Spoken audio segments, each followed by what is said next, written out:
How to enable or disable haptic feedback in Golf Battle. Hi everyone, welcome back to Crazy Gamer.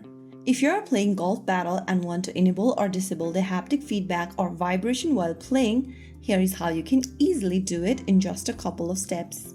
Launch open the Golf Battle game on a device first, and once you're inside the home page, go to the top left corner and tap on the gear button.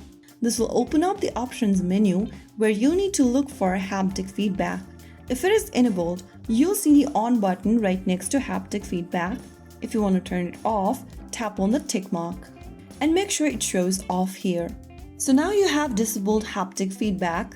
You will not feel any vibration during gameplay. If you want vibration during gameplay, then you can always switch it on by tapping on the button right next to haptic feedback and make sure it is labeled as on. So this is where you easily turn on and off haptic feedback in Golf Battle. If you found the video helpful, don't forget to like, share and subscribe to our channel. I will be back again in the next video. Stay tuned. Till then.